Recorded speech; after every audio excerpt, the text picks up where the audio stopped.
Welcome to a live episode of Surviving the Survivor. We bring you the best guests in all of true crime. Don't forget to subscribe and smash that like button. Here's your host, Emmy Award-winning broadcaster, Joel Waldman.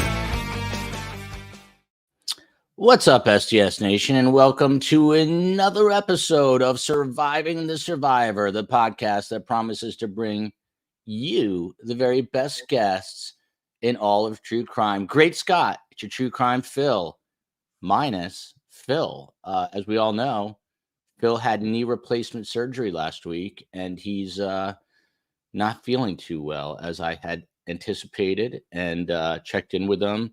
He's doing well, but you can tell he's ever the tough man that he is. He says he's doing okay. He's going to therapy every day. But Scott Duffy, you can sense that it's painful, can't you? Oh, yeah.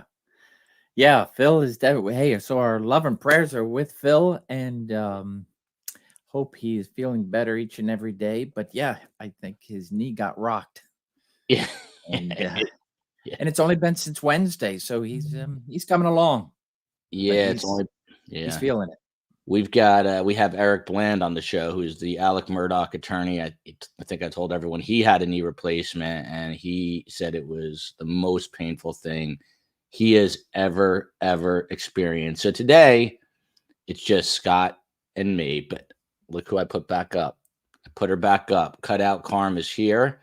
So we're down Phil, and we're up Scott. And look at this. Hey, survivors. I like that too. STS Nation and Survive. We're all surviving something. Look at this. Chateau Lafitte. I turned Nancy Grace off as soon as she started yelling at you, Joel. It's a badge of honor to be yelled at by Nancy. I didn't even get a word out. And the funny thing about her yelling at me is she was saying the exact same thing. She just, I guess, didn't like the way I phrased it. But I stand by my words. I said it was a really fascinating, wild story, but I always say these are true crime stories with real victims, but doesn't get any crazier than Dan Markel and Adelson murder story. And we're going to dig into that. We're going to really focus today. Usually, as you know, there we go. Even Phil said this. Nobody can complain that Scott doesn't get enough talking time. Right. Thank you, Kaz Loves Cake. So we're going to buckle on down on Donna Adelson today. Usually we go through a bunch of different stories, but today I put together all the information as it relates to Donna and her ongoing investigation. This investigation is over 9 years in the making, and we'll look at that. Phil, get better soon. Poor Phil, love that man. Love to Z. That's my daughter's initial. Phil, get well. Hello from Scotland, another Scottish person joining us. I just like to see who's here. Eureka, Kansas.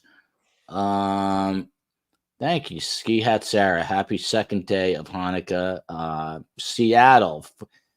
Seattle's getting bombarded with rain. It's 40 degrees and raining. I don't know how people do it in Seattle. I really don't. I don't know how they do it because it rains constantly. I would not really like that too much. Phil, I was reading Get Well Soon, Phil, so I almost called you Phil. But Scott, I think I asked you this before. Do you get affected by the weather? I know it's getting chilly up in Philly. Yeah, it's actually not too bad this week. I mean, there were a few mid-40s.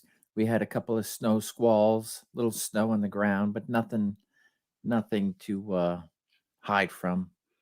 My dog loves it, but no, I enjoy 40s and up when it starts to go below that. Look at this, a dog named Boo. I had 2 knee replacements, and I predicted Phil wouldn't be here no matter how tough he is. He is a Marine. He is America's most respected detective. By the way, Scott Duffy is a former FBI special agent, retired, and he's the director of the Wilmington University's Institute of Criminal Justice. Dog named Boo. Those 2 knee replacement surgeries. Hello from Stuart, Florida. That's not far from me. And aloha here from Christine Bear. As you all know, Fridays here are a lot more relaxed. We did a kind of a wild show almost a Great Scott, your True Crime Phil-esque show last night. We had 3 divorce experts on, and it got a little crazy, and we have fun. Linda Lou, Joel, what's up, Joel? Hi. Hello, everyone. Hello, everyone. Misdemeanor OG, one of the OGs. That's why she calls herself that. Love Scott. Prayers for Phil, and happy Hanukkah to you and Joel and your family. Thank you. Look at this. Michelle Pretorius coming to us from South Africa down there. So, Scott Duffy, look at this. This question for real. Who's Nancy Grace? It's a great question, actually. If someone has the answer, let me know. This person says, I think Nancy is a bit scary. Black Widor says, I love you being dominated by Nancy, Joel. Look at this. The other side of Black Widor. Interesting. All right. So I'm still waiting for Nancy to give me the call, Joel. When you introduced me, she seemed excited, but it's been crickets. We met her, and at CrimeCon. I'd met her before, but I'm going to put in a word with her executive producer. So this wasn't for her TV show. I'm not as fancy as Tim Jansen. I didn't get flown up to New York for the investigation ID. This was an audio podcast called Crime Stories, and I'll post it back on Twitter at Podcast STS, and then on Instagram at Surviving the Survivor. This is probably your favorite comment right here, Scott Duffy. Philadelphia shoulder surgeon. You never know when you're going to need a shoulder surgeon. Hi, Scott from the main line. Go Birds. Go main line. I was just there yesterday. There you go. PSS. Even though you do shoulders, tell us how painful a knee replacement is, if you can. Hello from Dan Markel's hometown of Toronto. Happy Friday from Crafty Chris. And it goes on. We'll continue to read comments. I'm in a wackadoodle mood. I have to go. I'm back on my health kick, so I have to go to the gym today. The COE is annoyed because I'm going to ditch the entire family right after this. I'm going to the gym. If I don't go to the gym, I'm going to lose my mind. So I have to go to the gym. I was just too tired to go this morning. Look at this. There's a lot of passion here.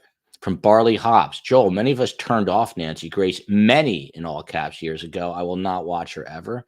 That's why we live in America. It's a free country. Someone, by the way, was watching our show last night in Singapore, and they said that there would never be a show like that in Singapore. So everyone, and it wasn't that crazy. We just had 3 very ebullient, if I may use that word, 3 ebullient women. I'm saying that with a Jersey accent. Dom's mom, Carm's cutout, is back. So let's go through some. Look at this. Alaska. Every time I want to start it. And look at this. Alaska's in the house. I'm so sick of the Adelson case. That's hilarious. Here we go. Gabriella, I have a feeling that Alaska, ERP Thompson Queen, is not going to like this show then. Good evening from France. Best wife or Phil? But anyway, France. I haven't seen France in here, really. I don't think I've seen France in here. So welcome to France. Donna's a piece of work. Okay, so Scott, it's a big week coming up, and this is our OG case, not to take anything away from misdemeanor OG. We've been covering this basically from when we began, not from when the story began, but when STS began. And on Monday, Donna Adelson is in court for an arraignment. Just walk us through that. There's also, and I'm going to get into this later, but they just filed an emergency motion, basically saying that she's being treated incredibly cruelly in jail. So in Leon County Jail in Tallahassee. So that motion is going to be considered as well. But just a typical arraignment, but this is for a high-profile case. What can people expect come Monday, Scott Duffy? Yeah, so this is one of the first appearances, is the arraignment. And they're a little bit different, federal, state, and of course different states. But for the most part, they are uniform. And ultimately, it's the formal reading of charges. So, right, Donna's arrested. She's there's a bail, no bail. She's remanded to custody, and then follows the arraignment. And the arraignment is going to be her attorneys, and of course, as you've already said, Joel, there's already a motion in place with regards to mistreatment or any allegation thereof. That's really going to be irrelevant to the case. I think it will be addressed just to put it out there in the public, but it's going to have no effect on the arraignment.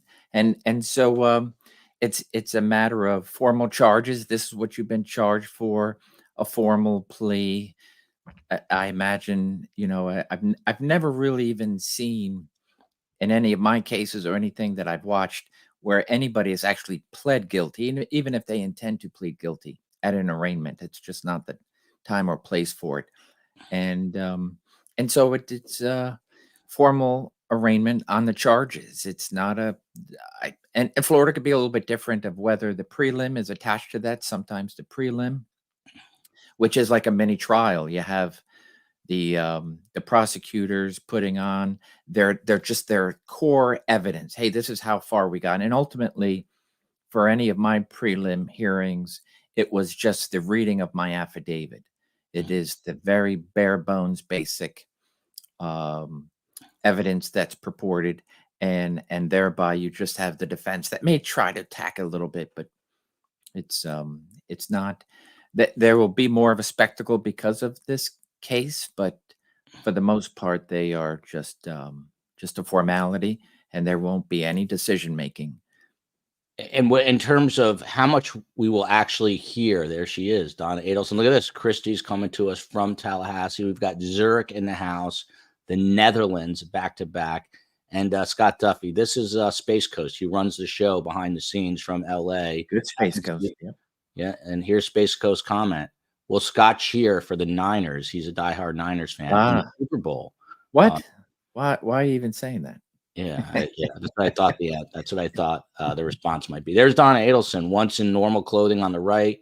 Well, she's actually in her get to Vietnam clothing on the left. That's her original mugshot where she was arrested and taken into custody in Miami. But Scott Duffy, how much do we actually expect to hear come out of her actual mouth? Is she just going to say, "I understand, Judge," or "I plead not guilty," and that's it?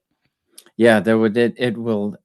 And she could do it through her attorney, but ultimately it should just be, do you understand the charges? It should be a yes or no type answer. Very, very little will be said by Adelson at that hearing. Most of the attorneys will be doing the talking, and that's that. So you might get a yes or no type of response to whatever that question may be, but there won't be anything beyond a simple answer from her. Joel, did you sleep on the sofa last night? Things got a little heated in our show, and I had divorce experts on, Scott, and I started to vent about certain things, and people thought I might have to sleep on the couch. Luckily, the COE was run ragged by our 3 kids, first night of Hanukkah, and so when I got home, eventually she was snoring on the bed, and I just slid onto my side, and it went unabated. Everything was fine. Saw her this morning for about 2 seconds, and she seemed to have no beef with me, at least not yet. That could all change. Yeah, I could change very quickly. Hello from Luxembourg. Unbelievable. Again, Stuart, Florida. Austria. Look at how many people are international on early shows. Austria's in the house, followed by East Texas, followed by South Africa, followed by I'll be joining December 20th for the event. This is very important. There is an event. The COE didn't put it up yet, but there is an event. Thanks. I'm looking forward to seeing you, SN. We're having a live event here in South Florida, sponsored by JAFCO, which basically help children. And I can get more into the details of that, but I will be moderating that, and the guest of honor is Ruth Markel. You see it there. It's called Perspectives on Trial Life, and we will put this on social. The COE will put the link in. If you're in South Florida, you can buy tickets. Ruth Markel, the main speaker, and then you can see Dennis Murphy from Dateline NBC and Dave Arenberg, the Florida state attorney who was friends with Dan Markel. He's a Florida state attorney out of Palm Beach, and he will be present as well. Look at this. been in the house before, but good day Wow. all from Tasmania. Fourth, what are you doing up at 4th? Are you getting up or going to sleep? Let me know that. I'm curious. I'm a night owl, so I would be heading to bed, but you might be waking up. But Tasmania, I often give Tasmania shout outs, Mm-hmm. and I'll have to do that today. Northwest Arkansas. It goes on and on. So the other thing, next week, Charlie Adelson is being sentenced. It's mom on Monday, son on Tuesday. It is a mandatory life sentence without parole in a Florida state prison for first-degree murder. So that is where he's headed. But Scott Duffy, they're expected to be victim impact statements. I know the Markells are going to be doing them via Zoom because they live in Canada. Look at this. I'm having seasonal depression in Florida. I wouldn't make it. I'll tell you what, it dipped here into like 69, 70, and it was brutal. It was brutal. I was thinking about rolling out the mink coat, but I don't have one. But if I had one, I probably would have. So I feel your pain, Megan. I really feel your pain. Australia here again, unbelievable. Scott Duffy. So he's going to be sentenced to life in prison without the possibility of parole, which if I heard those words, I would try to swallow my handcuffs so they blocked my throat and I would just suffocate right then and there. I would do anything I could do to avoid state prison, but doesn't look like he's going to be able to do that. And they're going to be these victim impact statements. How long could this go on? I've heard that in Florida, there is no limit. So people can sit here and will the defendant also, I'm asking 40 questions at once, will Charlie also have a chance to say something? Well, absolutely. So this is the time the trial has taken place. The defense has put their best foot forward, and the results are guilty, right? And so now it's the victims and the survivors, the family, friends, anyone that feels like they've been greatly impacted by this homicide, that they can offer um, a presentation in court. And like you said, the Markells are in Canada, so thereby through Zoom. Usually, the judge gets these statements. Let's just say they're prepared statements. The judge gets these statements. We'll review them beforehand, and also have an idea of just who is going to be speaking. So this way, you can the judge can gauge the time. I don't see it going beyond the day, but it can be absolutely a full day. So, for example, let's say the judge's chamber should know that, hey, there are 5 people, 4 people, 2, whatever the number of people who are going to be presenting, and about how much time they're going to be speaking. And typically, they speak from a prepared statement. They could ad lib, and they can just speak off the top of their head from their heart. And so all that's going to happen. And then, of course, the Charlie's going to get his chance to determine whether or not he wants to say something. And this is ultimately, like you said, it's already going to be a mandatory sentence. So what does he gain?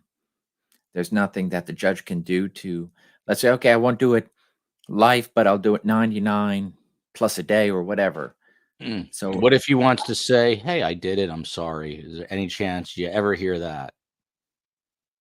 I mean, it would ultimately be for, this is his chance publicly to say what's.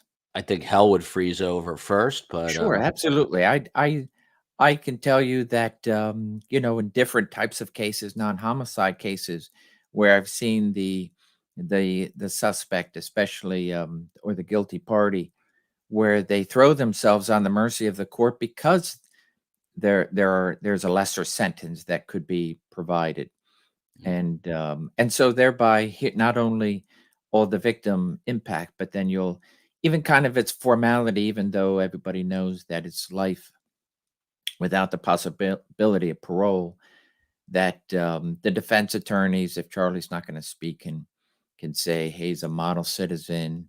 He's never been arrested before. Look at all the, they may even offer on their side, people that could say, this is the type of guy I knew him to be, and I've seen that plenty of times. So it's for both sides to present, but in this regard, you're right. It's what does he gain other than some humility, or there's nothing that he can get less. It's Um, what's crazy is he's gotta have the hope somewhere in his head that he's gonna win on appeal or get out, because otherwise, what motivation is there left in life? You're going to be in a cage the rest of your life. Patty David, hope Phil gets well soon. I watched all of Nancy Grace. You had the information so spot on, and I felt like Nancy appreciated your knowledge of the case, even if she barked at you. Loved it.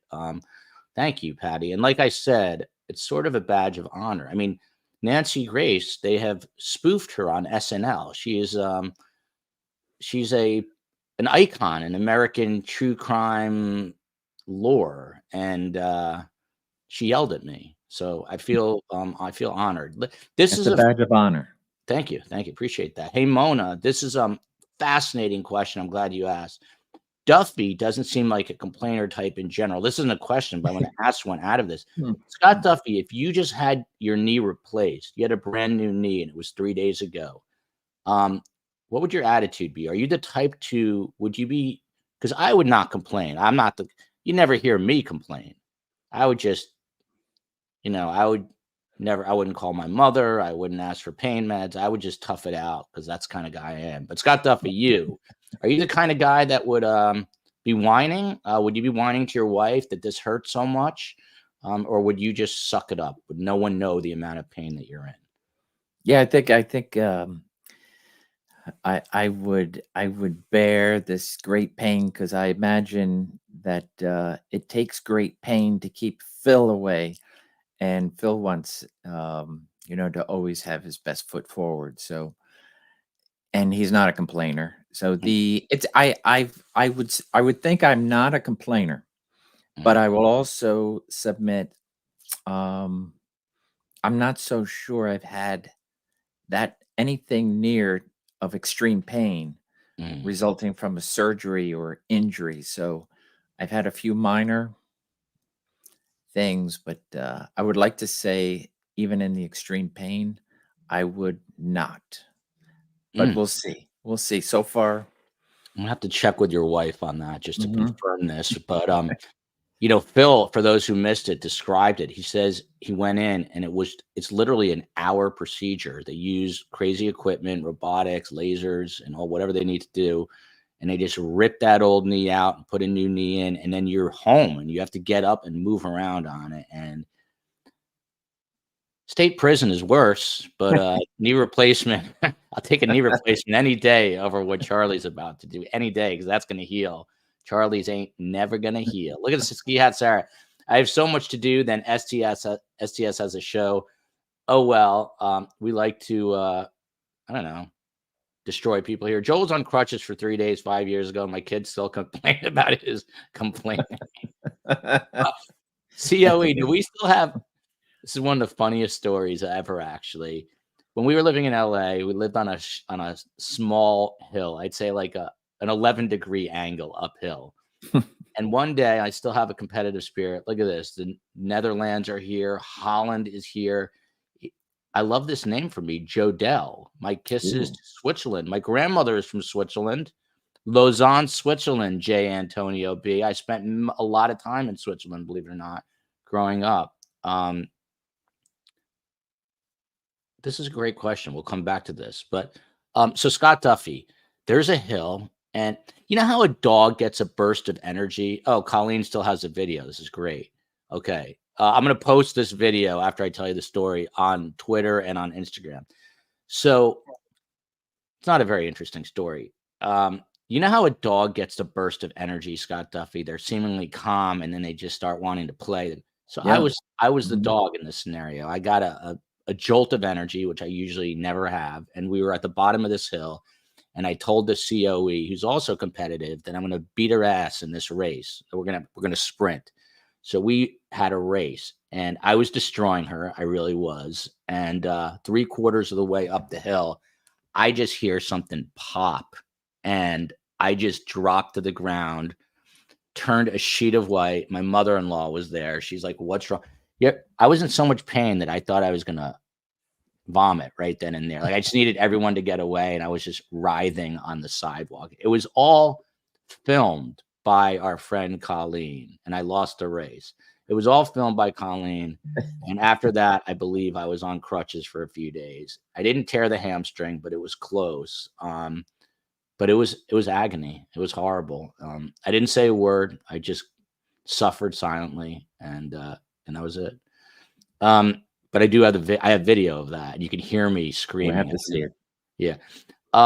Scott, could you tell us the scariest situation you've ever found yourself Mm. in at work, not here on STS? Mm. Oh boy, I tell you, it's Mm. that's a good question. It is a good question. Yeah. There's a couple of things that come in mind. I guess scary being where I think my life's in danger, right? Where I Yeah. fear Were you ever shot a at? weapon. No, I was never shot at, but I did have somebody go for my gun, So and it I turned didn't out mean to be a pretty good struggle. really. I didn't mean to interrupt that, but tell me. So, what is the scariest situation? So I'll just pick one. There were a few, but there was one where it was I was with my task force. So there's typically 7 of us. I had 6 partners from the different state and local agencies, and so we were out on a typical what we call a run. And so we're just looking for obvious crime that's happening, and we came across somebody that needed to be, I'll say, intervented. So as during the normal course of the interview, as we're pretty much speaking to him on the street, then begins, and it is the most dangerous time when you are either about to arrest somebody, put handcuffs on somebody, or you feel like, hey, somebody's carrying something, and I need to address it through a pat down search, and that's when he pulled back, threw something in his mouth, and then as we're trying to grab it before it could get to his mouth, but he did manage to consume what was crack cocaine. The He then bent over and went head into my chest, and simultaneously grabbing my sidearm. So it was, and we're in the FBI, we train pretty well throughout the year, where if you feel anywhere coming, you can sense it. You don't even need to see it, but once that was happening, I knew exactly what he was doing, and so it was a fight. My hands go on top of his hands, and my goal is make sure that gun does not come out. It's not going to hurt anybody until it comes out of that holster. And it was a full on fight where Big out in guy? the Was he a beginning. big guy? He was a good size guy, probably Mhm. about maybe just a touch smaller than me, Yeah. but well built. Uh-huh. It turned into a full fight where everybody's trying to get him off the gun, Whoa. and there's quite a few blows happening. He did make his way to the hospital, but he apologized in the hospital. But it was a full fight. I would say that absolute deadly force was a moment there, Mm. um, where Wow. I felt, never doubted for a second. And when a full fight is like that, you're wondering, there's 6 people that are unable to untake those claws off the gun. What is somebody going to shoot? But Mm. that gun stayed exactly where I trained to keep it, because it coming out in his hands would have been a tragedy. So Wow. it's something that sticks to you, and I would say that was an absolute a moment of a fear for life.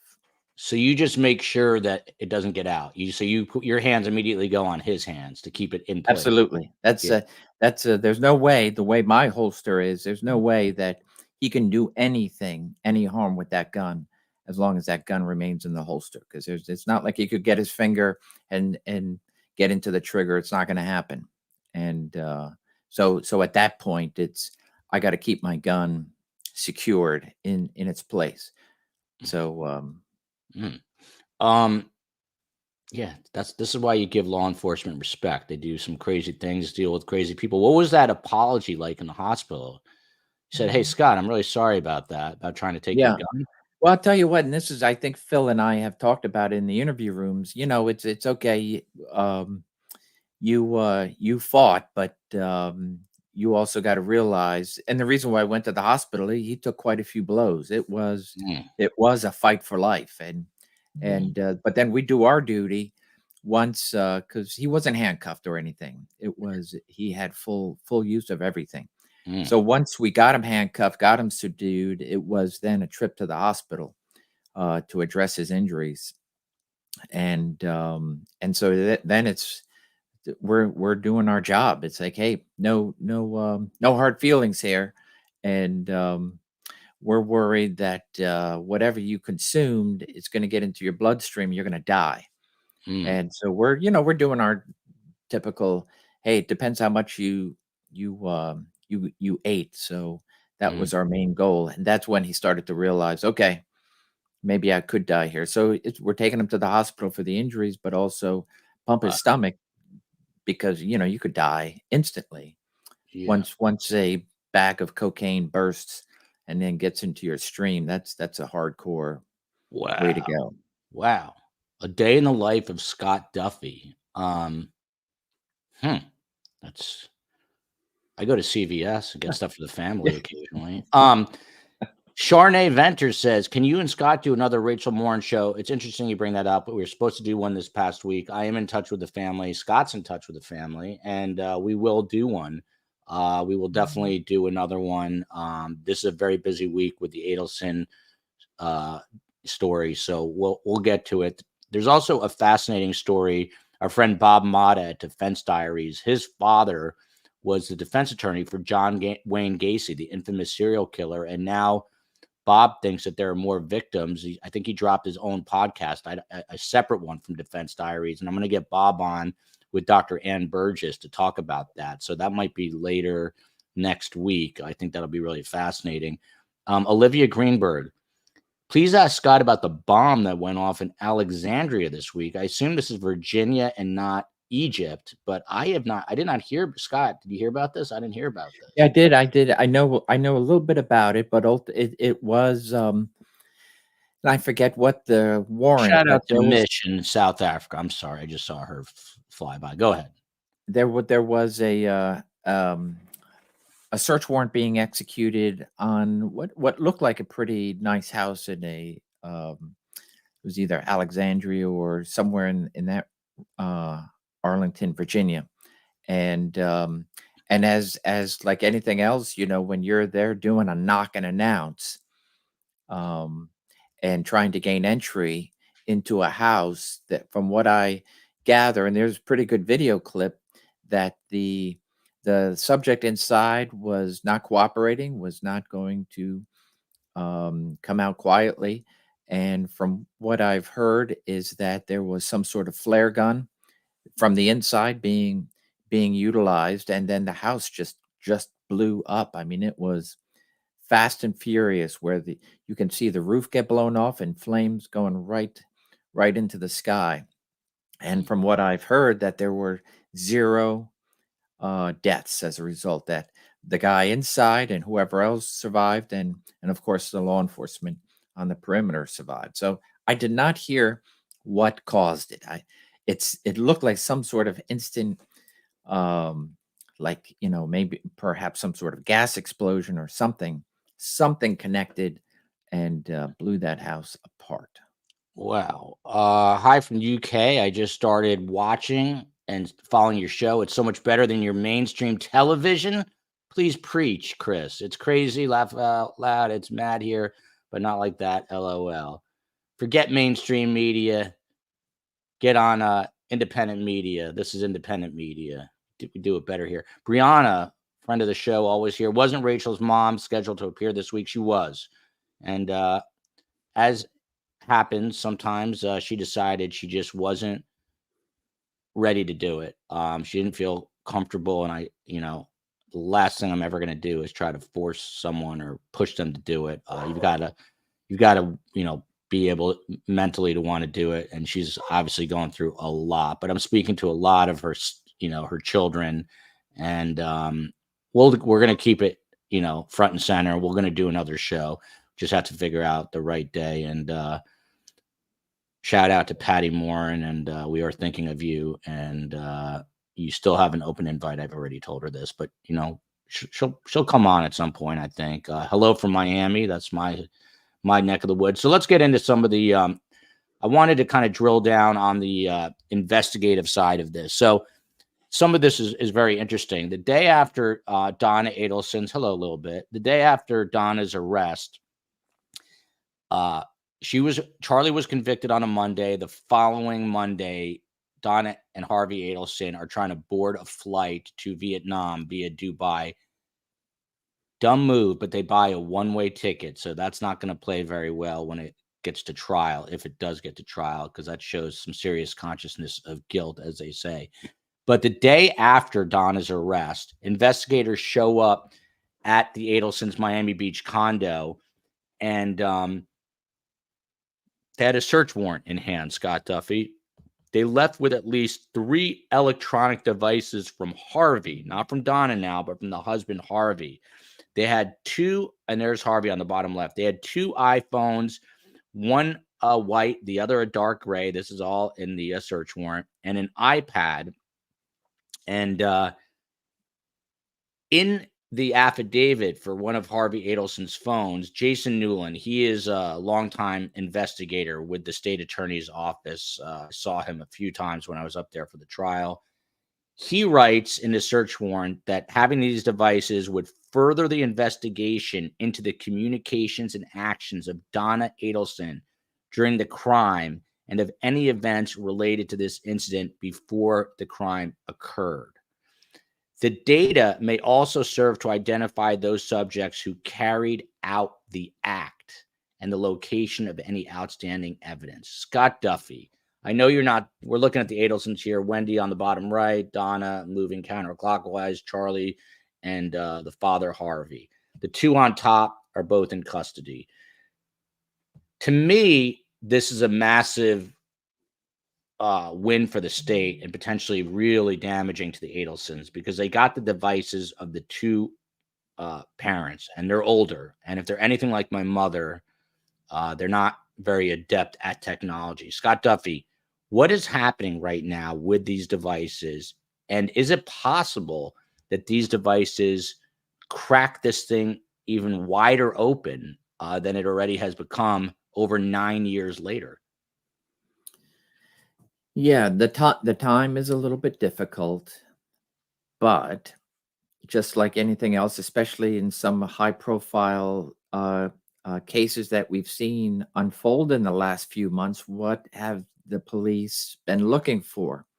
So, for example, in the New York City corruption investigation, what did they do? They wanted the mayor's cell phone.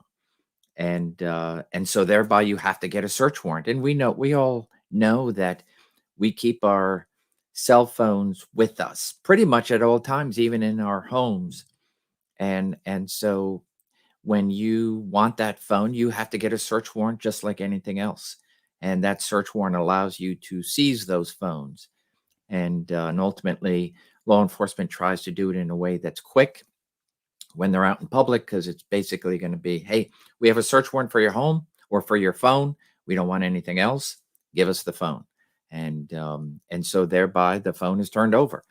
So, and just like in the Gilgo Beach murders, what did law enforcement want? They wanted that phone, and they knew at the time that he had it, and that's why they seized upon it. So no different here. They probably had information already leading up to the fact that Don is going to be fleeing the country, and so thereby they were waiting. And then once you go ahead and get that ticket, that's the last piece of evidence you need, perhaps, to tip the scales and get a search warrant for the phones and whatever devices. So those devices in custody are going through a rigorous forensic accounting, so to speak. It's getting plugged into some pretty cool tools that law enforcement has these days for anything electronic, and to flush that information. The nice thing about, yes, you can get lots through records, Mm. but there's nothing like having the device itself. And if they were able to show that the device, and maybe perhaps not the device, because 9 years, not too many people have their cell phones for 9 years. I'll probably be one of the few that do, only because I take one of my kids' phones after I exchange them out. But the SIM card is important. And so what you're taking out of an old phone, sticking into a new phone, there's a lot of information.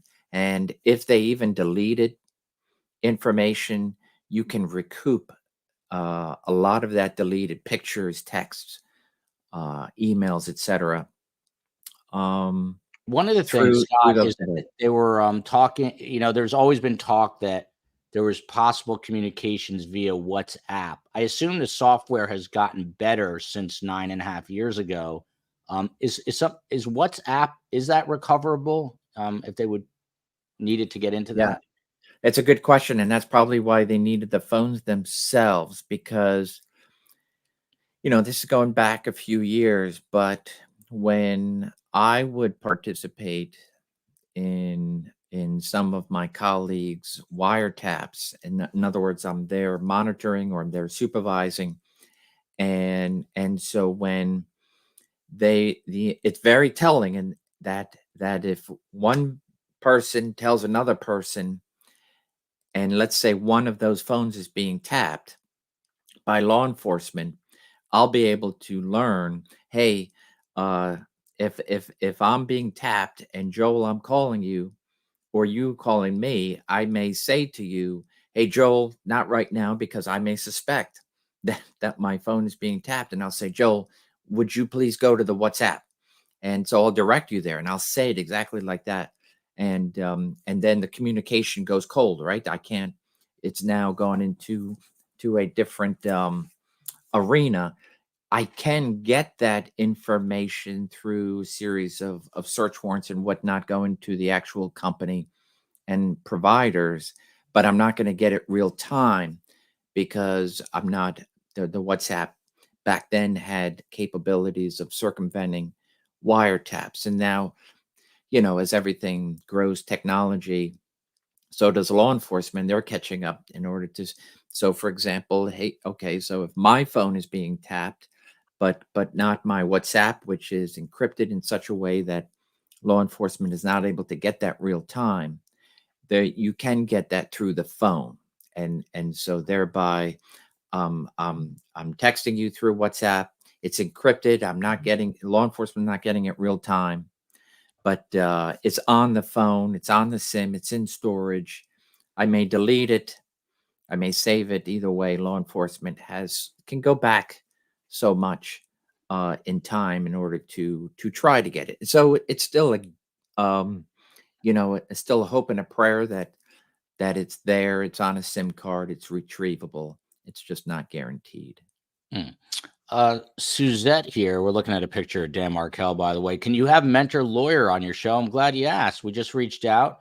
I think Mentor is going to be coming on Wednesday. We've had him on a bunch of times before. Mentor has been covering this case as much as anyone, if not more, and in depth. He's a good guy, and we're going to get him back on the show. Wednesday, we're going to have Carl Steinbeck back on, and we are going to talk about post-sentencing, post-arraignment on Wednesday with a bunch of the OGers of this case who have their own platforms. So looking forward to that, and I'm glad you asked about that. Philadelphia shoulder surgeon. So hard to say. Knee replacement patients were my second least favorite patients. It's definitely a fun one. They usually hate us for the first 4 weeks, then they like us again. So Phil might not love PSS right now. Hello from Ontario, Canada. There you go, Ontario, Canada. So in this, Denmark is in the house here. Look at this. I love Fridays. Quoting the search warrant here. At this time, the state would be seeking a search warrant for any applications or evidence of moving money, accessing financial accounts, or scheduling and booking travel plans to evade apprehension. Also, any documents, files, or other items pertaining to finances or financial adjustments made by the Adelsons, or other communications, photos, videos, or evidence related to the homicide of Daniel Markel. This sounds like they're casting a wide net. What I think is interesting about this is they're getting this after the conviction, and Donna had a week. And Scott, I mean, it is very plausible that they were texting each other back and forth, Donna to Harvey, Harvey to Donna, Donna to Wendy, Wendy to Donna, whoever was free, saying, "Oh my God, Charlie's convicted. They caught us. We got to get out of Dodge." Blah blah blah. So there could be, because you're talking about, I don't know how far we can go back 9 years, but there could be messages that were just sent in the last week or 10 days or 2 weeks. Brussels in the house. Billy Mayaya. Love that last name. Welcome from Brussels. But Scott, if they were talking about things as recently as the last couple of weeks, it's on those devices, and that's evidence, right? Absolutely, Joel. So, this brings up, 9 years ago is a long time. In order to do a search warrant, you already have to have some probable cause that you already know, being law enforcement, knows that something incriminating is on the phone or one of these devices from any of these individuals. It's not just a fishing expedition where you say, "Hey, now that the trial's over, let's look at these others," and it's likely. No, it's probable cause. And so thereby somewhere law enforcement got information, pretty solid information, that there was some communication going on as a result of the trial. Well, that freshes everything up. And so you can then say the information of 9 years ago is no longer stale.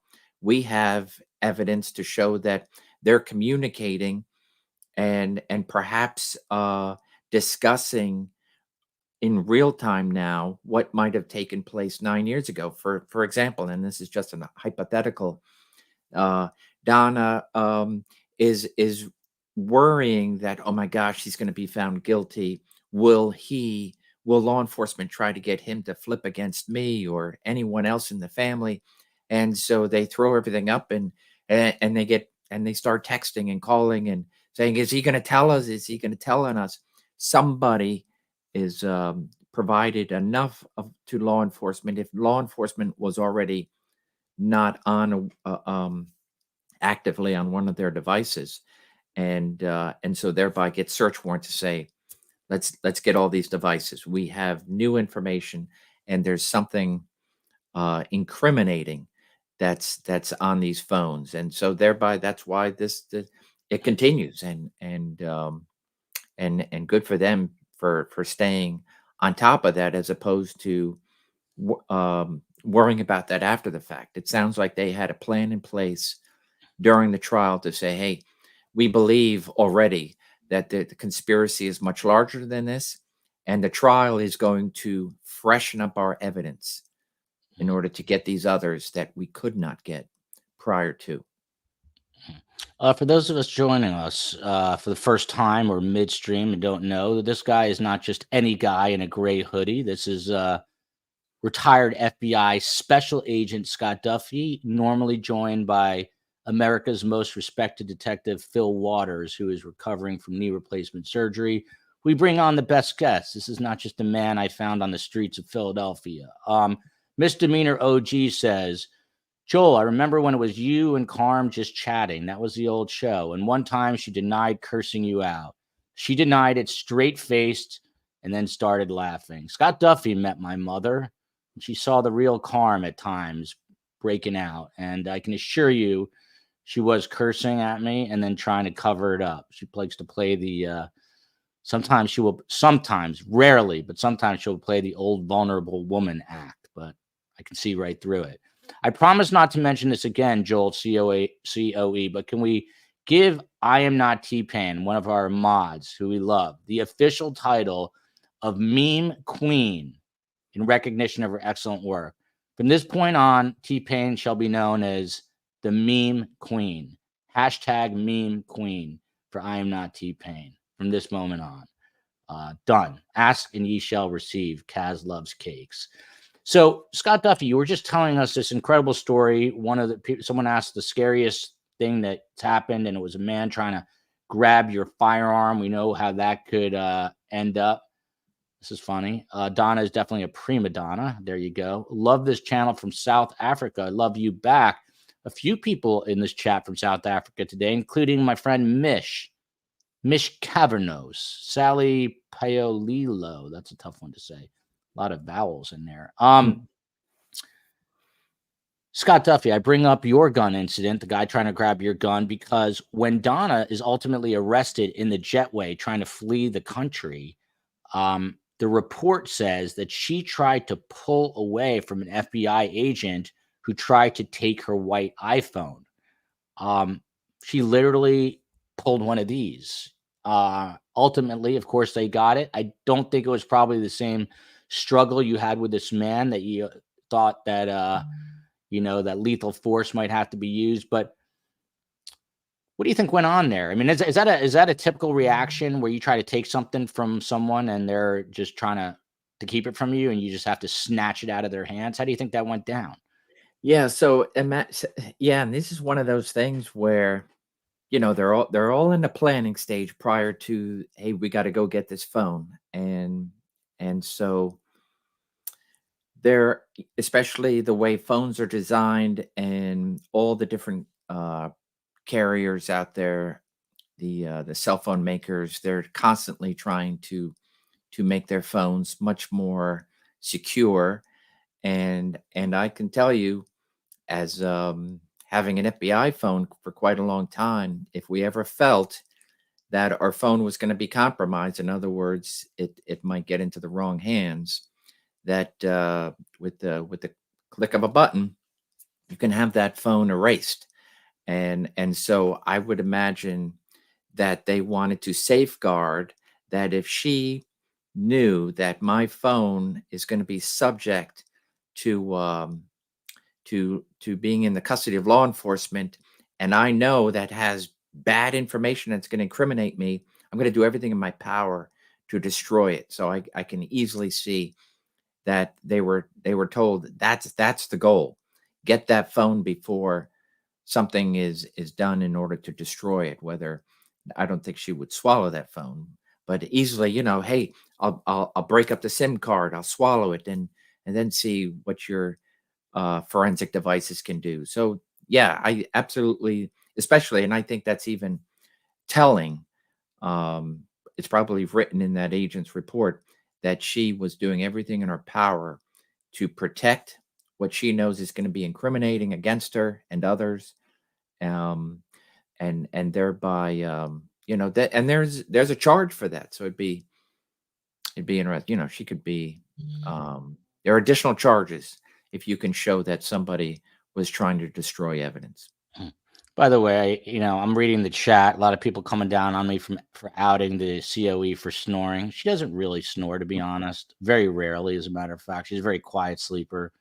She's like 31 pounds soaking wet. She just burrows herself into a corner. But she does, when I move around, she will jolt out of bed thinking that, there's an intruder or something, and then she'll mutter to herself and go back to sleep. So I'll back off the snoring statement a little bit. It's not a full-on snore, but maybe a heavy breath. Amanda the Yahoo super sticker, $5. Scott Duffy, Highland Park, Illinois. I got excited for a moment because I'm from Highland Park, New Jersey. There you go. But Highland Park, Illinois, I know it well. People always confuse the three Highland Parks: New Jersey, Illinois, and Highland Park, Texas. Afternoon from the UK. It is getting warm in this house all of a sudden. COE check studio. I see that. Unbelievable. I'm gonna get to it in a minute. So the phones, it is written in this affidavit, are critical to the investigation, Scott Duffy. they say that investigators traced phone calls and location data to the 2 hitmen, which blew this case wide open. I guess two-part question. The phones are obviously very important. Are you surprised? This is literally July 2014 that the murder went on, and this investigation is still ongoing. You're the veteran retired FBI agent. Does it surprise you that an investigation is still continuing nearly a decade later? No, it doesn't surprise me. It's somewhat of a uniqueness, the fact that you have a case that was 9 years ago, and then a trial that just got over. So obviously there's enough information, not enough to have made arrests prior to. Otherwise, law enforcement would have swooped down and taken everybody that was on their list. Let's just say it's one thing to speculate. Hey, I think the mom's involved. I think the dad's involved. I think the whole family is involved. Okay, but you have to have the evidence to prove it and support that. So they make an arrest, and of Charlie, and move forward. They make an arrest of others, the actual hitmen, and then those that are intermediaries, whether it be an introduction, money changing hands.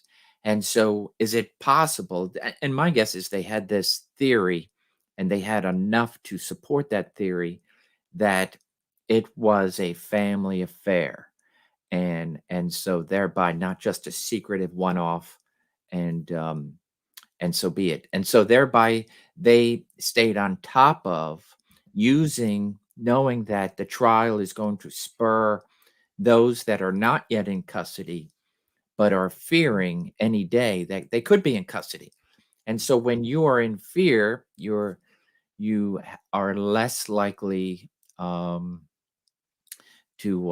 plan methodically. You just do stupid stuff out of fear and nerves and so forth. And so that's what they probably were using the trial as a way of spurring, hey, what they already theorized into evidence, and they were able to either see things, hear things, maybe perhaps an informant came forward, perhaps something between from prison, and so now we got what we always thought, and the evidence to support it. Now let's go get these phones, because even though the phones, like I said, are probably not the phones, perhaps, but probably not, that the SIM card is the same, right? You're just switching the SIM card to the same. And then I can see trying to get these. Like, I have old iPods and phones, cell phones in my house that are no longer in use, but they're here.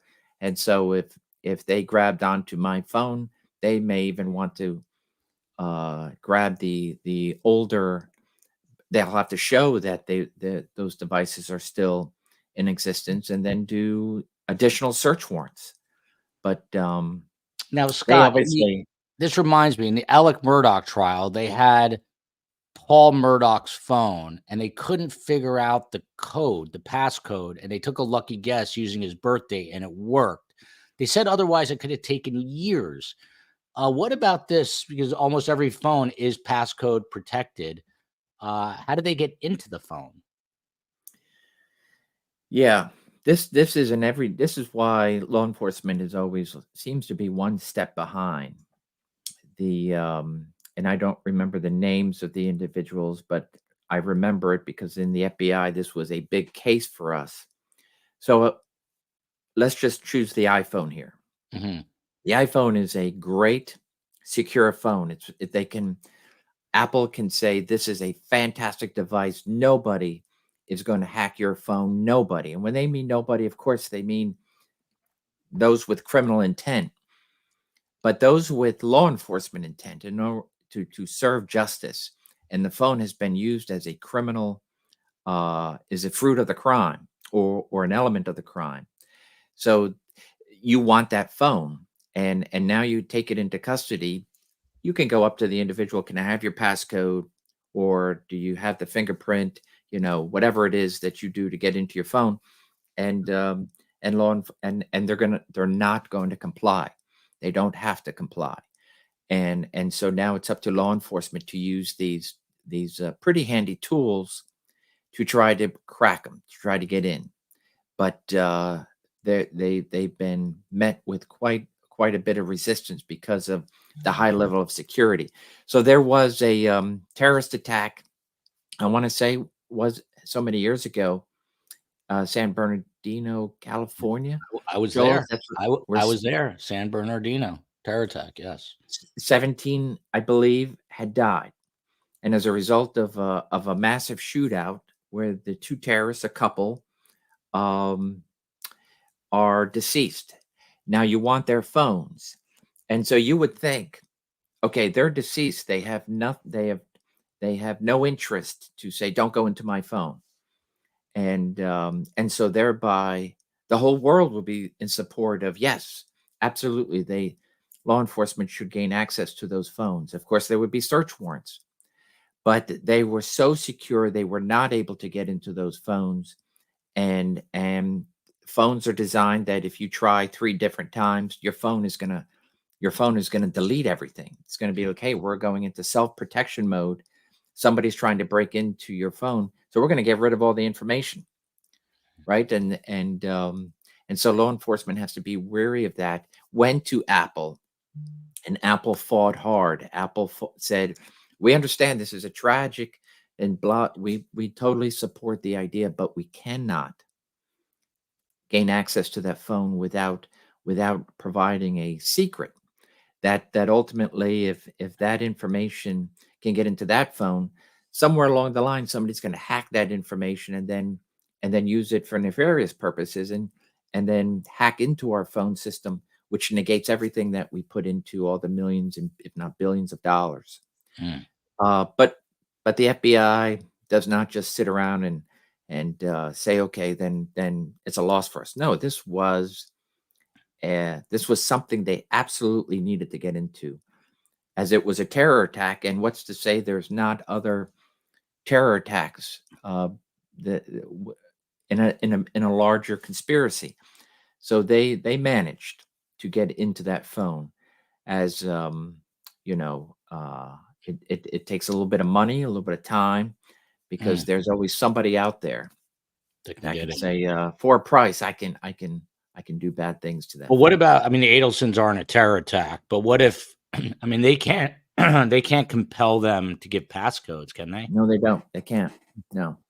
Wow.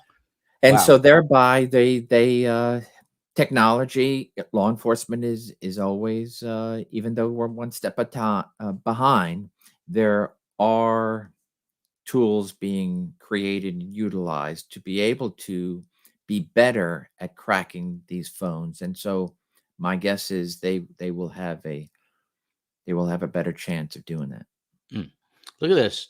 Dubai. Melanie is here from Dubai. Haven't seen Dubai in the chat before, but it's ironic because Donna was flying to Vietnam via Dubai with a one-way ticket. Melanie, you were close to meeting Donna at the airport there. South Africa, I love this. New Zealand, love it. Love all these countries around the world tuning in. And even Boise, Idaho. You know, Scott, I think I've told you it's not Boise. I think in Boise, it's like a C almost. 47 degrees in Syracuse. I think I told Patty I once upon a time ago lived in Fayetteville, Manlius. And I remember I was 7 years old. It's the first time there was a cable box. Got cable TV for the first time. The box was this big, had like a dial on this side. And I remember snow being so high that it covered the entire door. So there you go.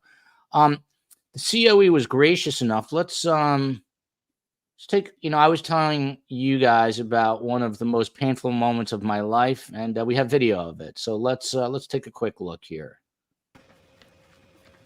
Those are my young children. That's me destroying the COE.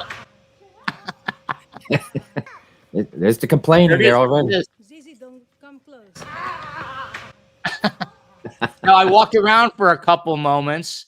And see that black car right there? I collapsed behind that black car. Let's see it again.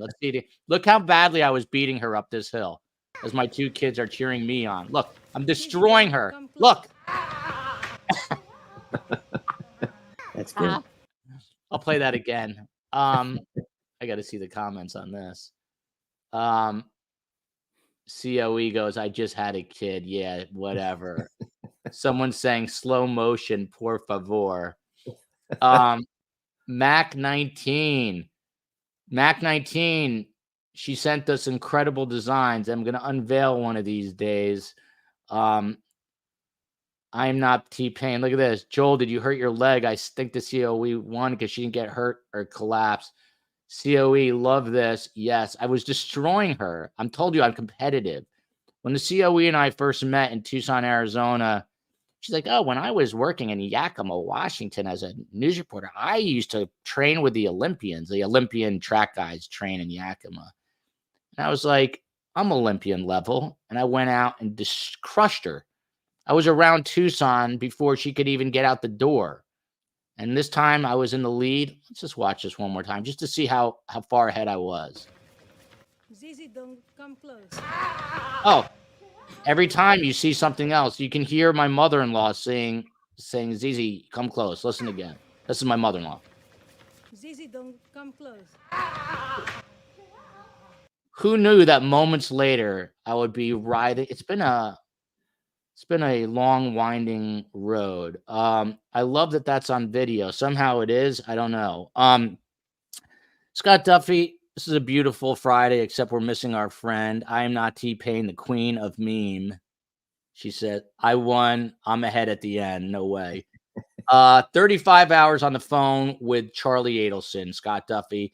From the time Charlie was convicted to when Donna tried to flee the country, she spent 35 hours with him on jailhouse phone calls. That's more than 5 hours a day.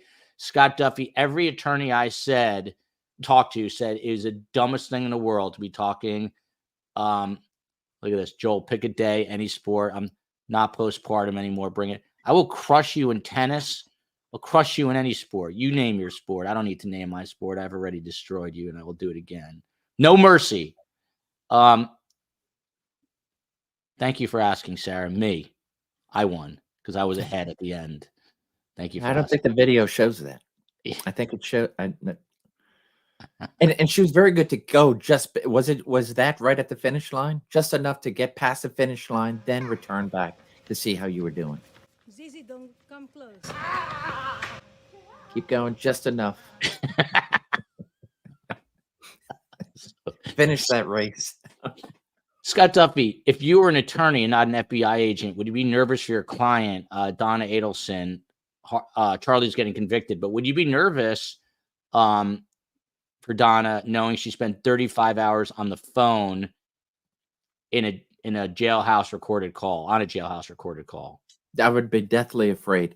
And of course, both parties here, hey, this is a record. This conversation may be recorded, and yet I've gone through many hours of recordings from prison tapes in my day, and it no matter what, it is amazing what people will say on the phone, knowing it's being recorded, knowing that law enforcement probably somewhere is listening. Is that why? I mean, it even tells you, doesn't it say at the beginning, this is a recorded call from the Leon County Jail. So why do people talk? Why? You can't help themselves. And so if in fact it is true that the conspiracy goes well beyond Charlie and those that are arrested for the actual homicide, that there is, it's one thing to be thankful. Let's just say the mom is that the plan was that close, or something that's she's not as taken back as she should as a mother-in-law. Oh, I feel bad. But there is some action.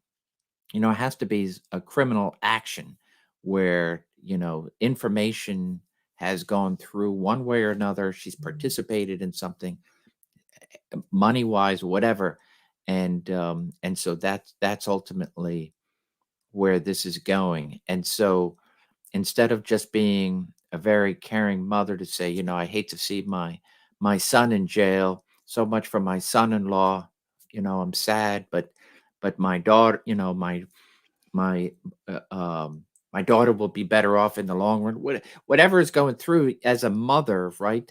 But as a criminal co-conspirator, you can't help yourself but to say, okay, now that you're facing life in jail, will you remember me as your mother, or are you going to try to turn state's witness and somewhere down the road? So there's this amazing fear, and so thereby the constant um information that these people that can't control themselves, especially that's why I love conspiracy investigations. Mm. Somebody's always talking.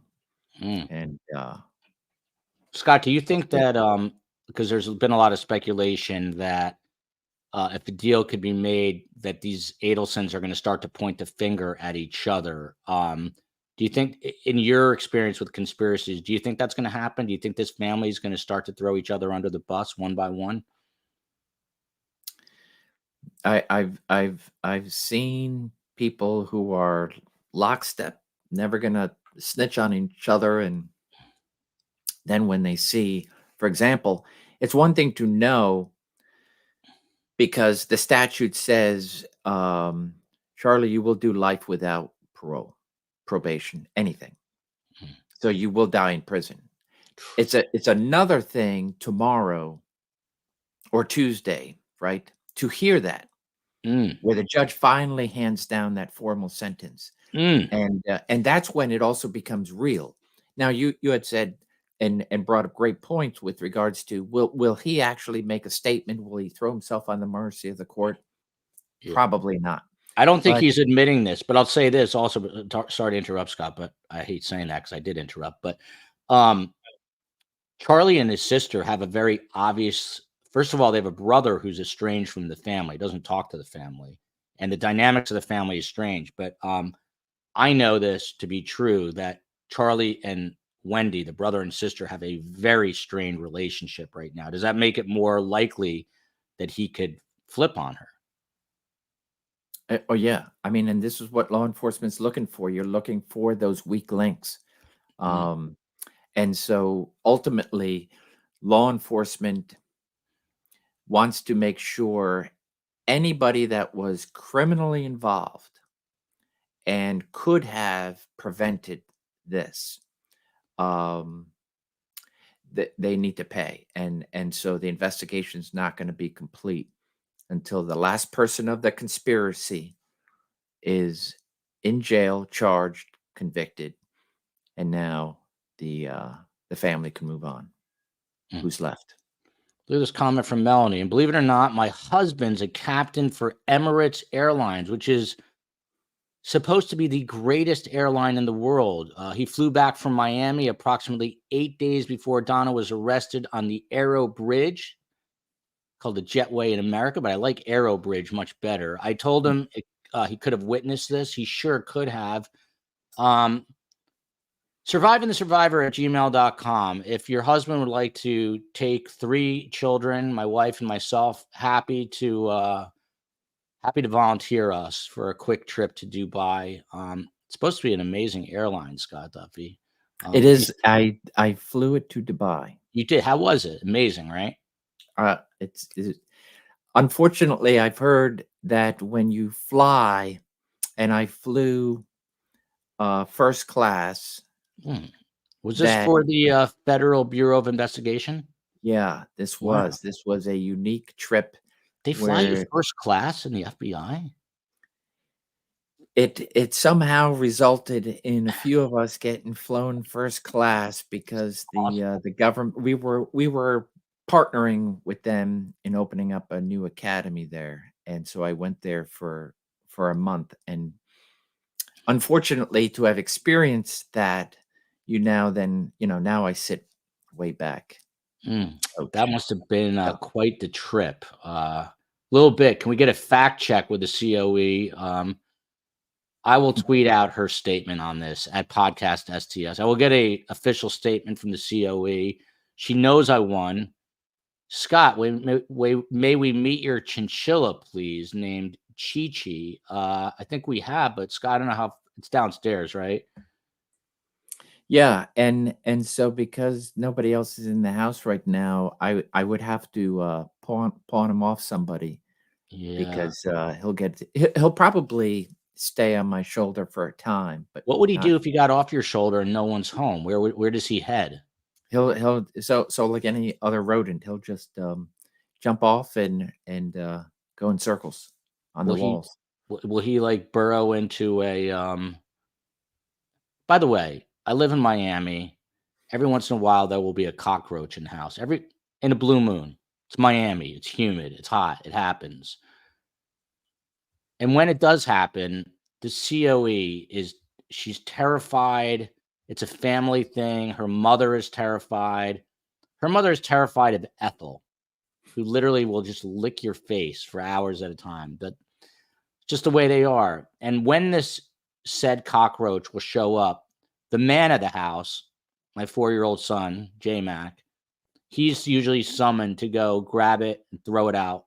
I don't like to kill anything, so I usually will grab it in like tissue paper, and I've taught my son to do this, and toss it outside. Probably comes right back in. But today, when that doesn't happen, the COE will take a can of anything. It could be suntan spray. It could be olive oil. It could be any liquid that's in a spray can, and she will just try to drown this little insect or whatever it is into submission. Yeah, I know. That's why I'm reading this right now. It happened to be in the bathroom today, and she happened for the first time to actually get a can of Raid, and it is literally all my teeth stuff and my all my bathroom toiletries are now submerged in Raid, because she doesn't just spray, she empties the can.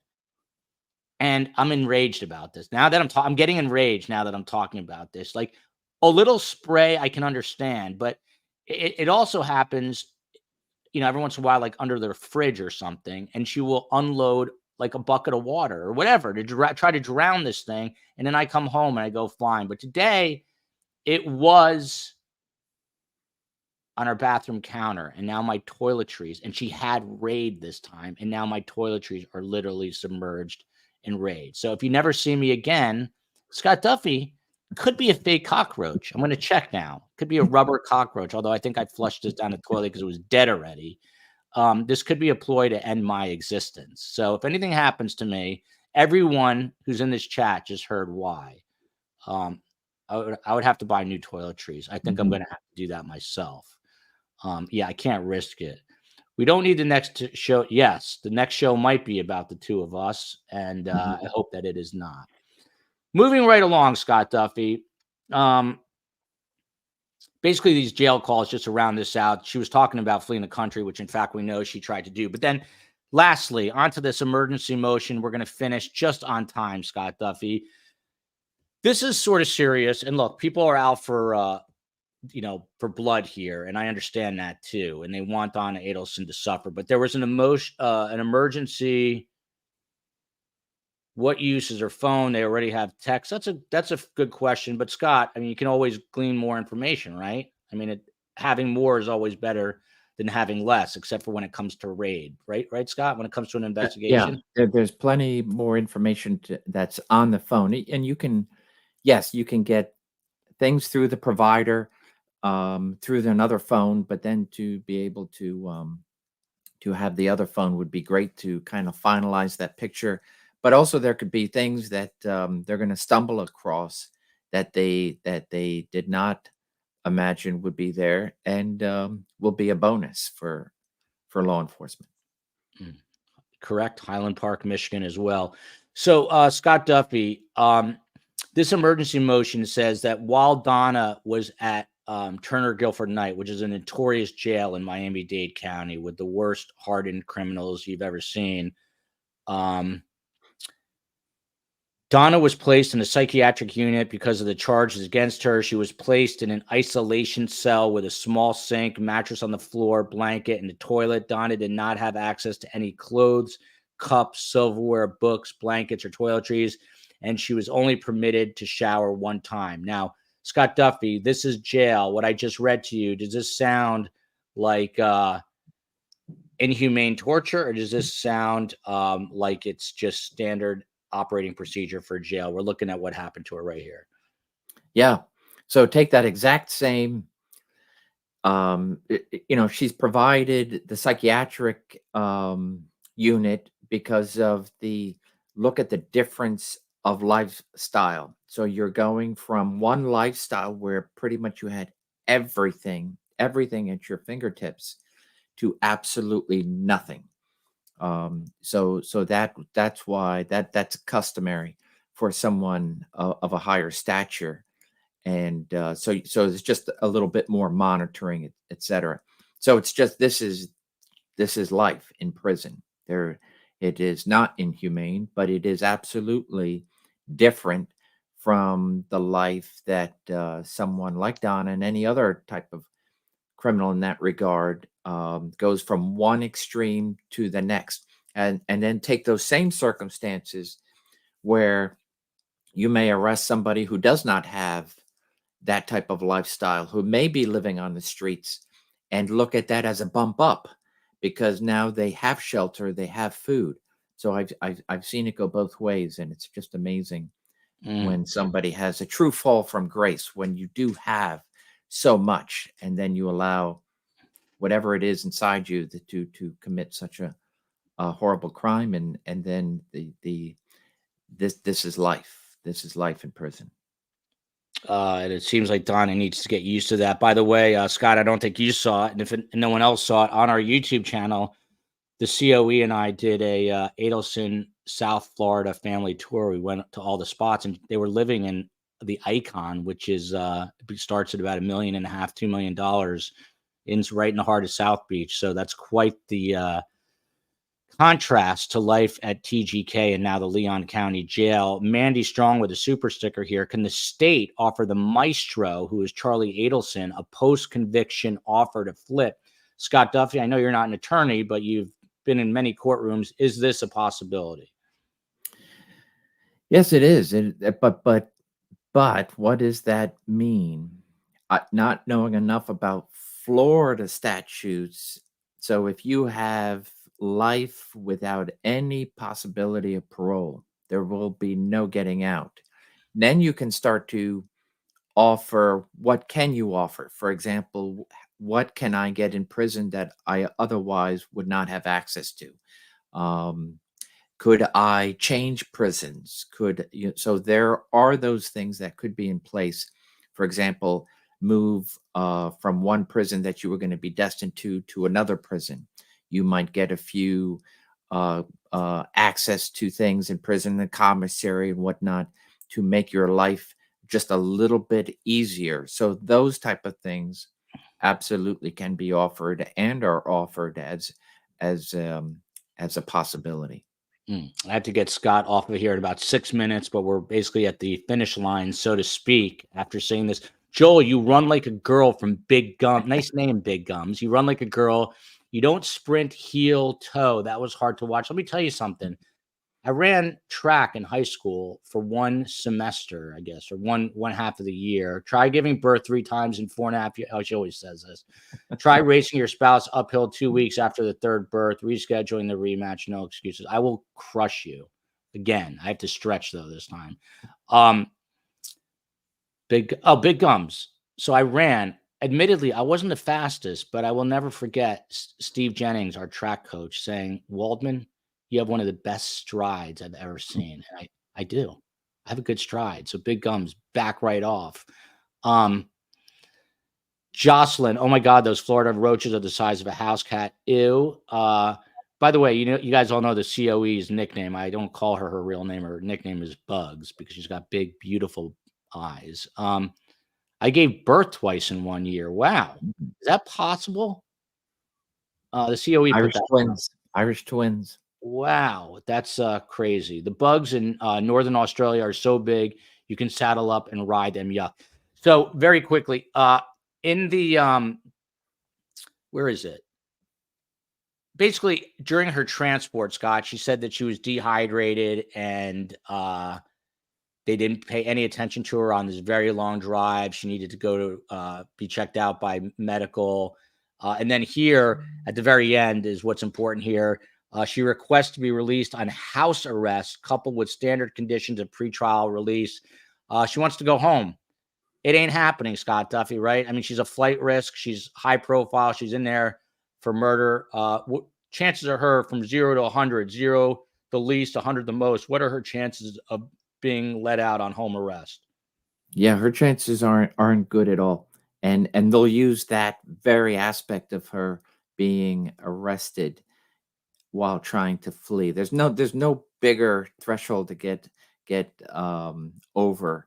You know, it's one thing if they arrested her on the beach. I wasn't going anywhere. I don't have any plans to go anywhere. Okay, maybe we can talk about a possibility of a house arrest defense. But for someone who's in the act of fleeing and with the capability to flee, yeah, I don't see that being granted. I could be wrong, but I don't see it being granted. Scott, please put this in your case file. Black Widow noting raid is a neurotoxin.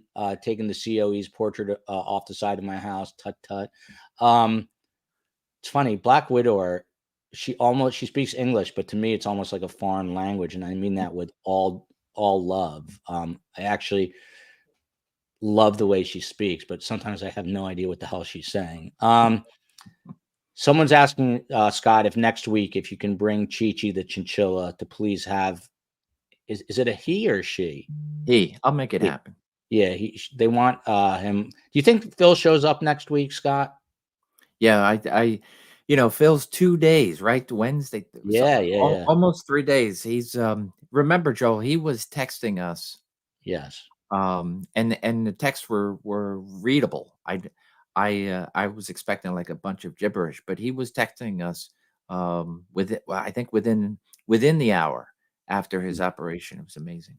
Yeah, it's crazy. I'd be remiss if I didn't play it one last time. Let's look at my form. Let's look at how badly I was beating her here.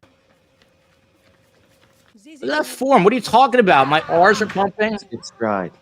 Yeah, it's one of the most beautiful strides I've ever seen. Look, gorgeous stride. Wait, now let's focus on the COE. Look how she's like very labored. Look at this. She's like, and I don't mean labor like a bait. Look how hard she's having such a hard time. She looks like she's running through cement, the COE. Look. Gotta play it one more time because I forgot I could pause this. Hang on. I just want to play this. How do I pause this? 2 weeks. Look at the lead right there. I'm past that second tree, and she's behind the first tree. Look at that. I mean, how can anyone question who won this race? The thrill of victory and the agony of defeat for the COE. There it is. There it is. There's not video doesn't lie. Scott Duffy, look at this. My friend Ruthless is here. She says so funny with that sweet little British accent of hers. I just saw someone asking. Tim Jansen is under the weather. A lot of people have been asking him. He had a bad cold, so he's trying to recover from that. Joel, do you want to sleep in bed? Yes, I do, but I might not tonight. Scott Duffy, being the great father you are, you're taking your son somewhere right now. What's your plan for the weekend? And then we'll let you go. Yeah, so doing our driving test. So he's not the test, but get him some professional help beyond me for the sake of driving. And so that's what we have on the agenda today. And then the weekend, I think there's a couple of mixed Christmas Hanukkah bazaars going on. So we might try to visit one or two of those in our town. Take it easy. And it is the end of college semester, so the college kids are going to be returning. I would love to get a Duffy family photo. That's my holiday gift. I'm hoping to get that.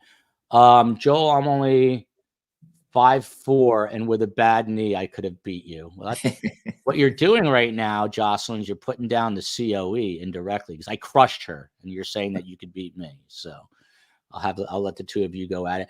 So as you guys all know, I've written a book about my mother, and it's going to be out. But my next book I'm already working on will be called Surviving the Psychiatrist. It's not a joke. This will be my dad, who just passed away, his philosophy on life. He wrote a book. I'm going to rework it and give you insight. But there was a time when I was learning to drive myself, Scott Duffy, and I too went to a driving school. I think it was called Taggart's. Did you guys have that in Philly?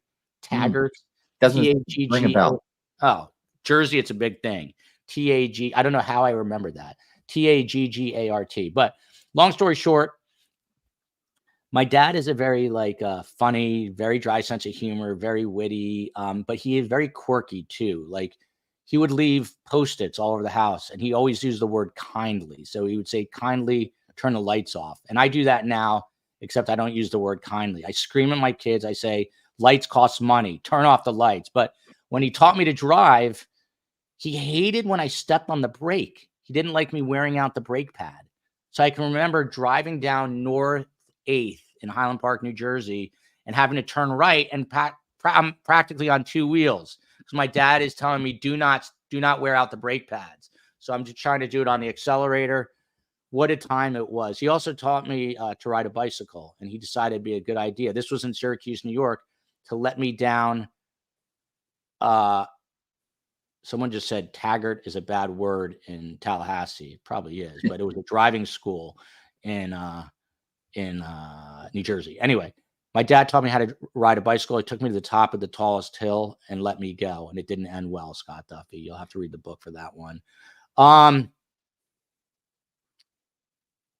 That's it. I was going to ask one final question. This is an interesting question. This keeps coming up, Scott Duffy, real quick, so I know you got to go. Will the police consider Wendy's boys before thinking of arresting her? The boys are 13 and 14. People are worried. What happens to these kids? Grandma's in jail. The Markel grandparents are in Canada. What would happen if if she was taken into custody? Any law and justice comes before basically who would take custody of the children. Is that right, Scott?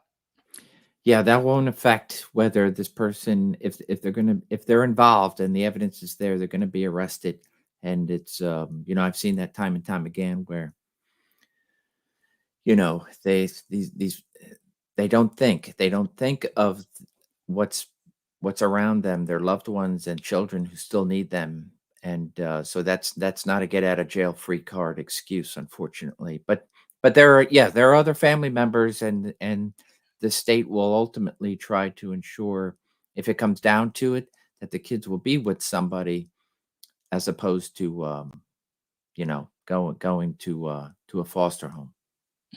By the way, reminder, we're going to be live for Donna's hearing with coverage and analysis. If Tim Jansen's up for it, it will be him. If not, it'll be somebody else. We're going to have a live show Monday night after that to recap Donna's arraignment. Tuesday, we're going to be live with coverage and analysis of Charlie's sentencing and the victim impact statements, race rematch, date to be determined. Stay tuned. Bring it, Bugs. That's all I can say. Bring it. 2 words.